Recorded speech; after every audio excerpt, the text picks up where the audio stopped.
Last Stop on Market Street. Words by Matt de la Pena. Pictures by Christian Robinson. Wonder where they're headed.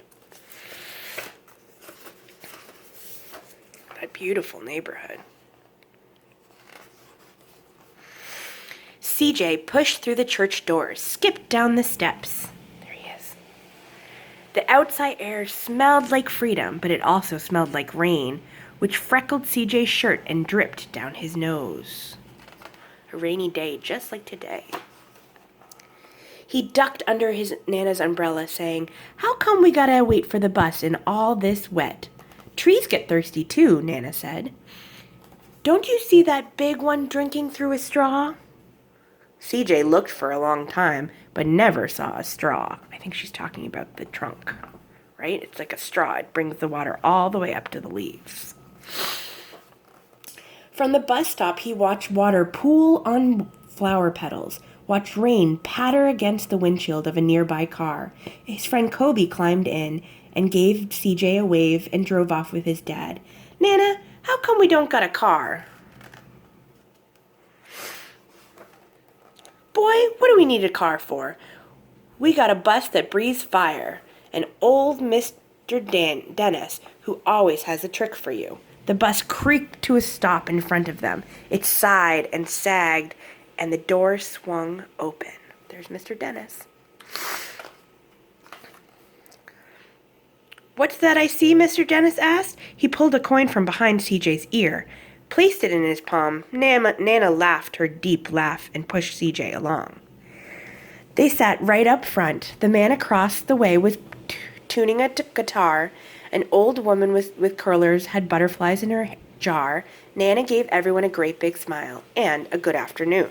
She made sure CJ did the same. The bus lurched forward and stopped. Nana hummed as she knit. "How come we always gotta go here after church?" CJ said. "Miguel and Kobe never have to go nowhere." "I feel sorry for those boys," she told him. "They'll never have a chance to meet Bobo or the Sunglass Man, and I hear Trixie got herself a brand new hat." CJ stared out the window, feeling sorry for himself. He watched the cars zip by on either side and watched a group of boys hop curbs on bikes. A man climbed aboard with a spotted dog. CJ gave up his seat.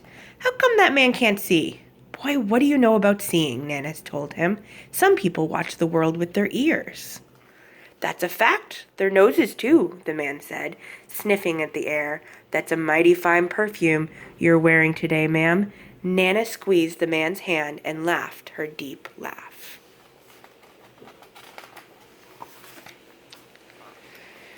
Two older boys got on next. CJ watched as they moved on by and stood in back. "Sure wish I had one of those," he said. Nana set down her knitting. "What for? You got the real live thing sitting across from you. Why don't you ask that man if he'll play you a song?" Why do you need a phone when you can listen to real music? CJ didn't have to. The guitar player was already plucking strings and beginning to sing. "To feel the magic of music," the blind man whispered, "I like to close my eyes." Nana closed hers too. So did CJ and the spotted dog. And in the darkness, the rhythm lifted CJ out of the bus and out of the busy city. He saw sunset colors swirling over crashing waves, saw a family of hawks slicing through the sky, saw the old woman's butterflies dancing free in the light of the moon. CJ's chest grew full, and he was lost in the sound of the music. And the sound gave him the feeling of magic. The song ended, and CJ opened his eyes. Everyone on the bus clapped, even the boys in back.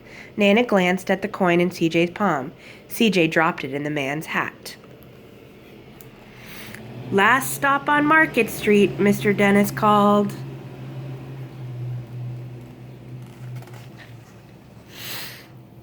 CJ looked around as he stepped off the bus. Crumbling sidewalks, broken down doors, Graffiti tagged windows and boarded up stores. He reached for Nana's hand. "How come it's always so dirty over here?" She smiled and pointed to the sky. "Sometimes when you're surrounded by dirt, CJ, you're a better witness for what is beautiful." See the beautiful rainbow and the beautiful sky. CJ saw the perfect rainbow arching over their soup kitchen, and he wondered how his Nana always found beautiful where he never even thought to look. He looked all around them again, at the bus rounding the corner out of sight, and the broken street lamps still lit up bright, and the stray cat shadows moving across the wall.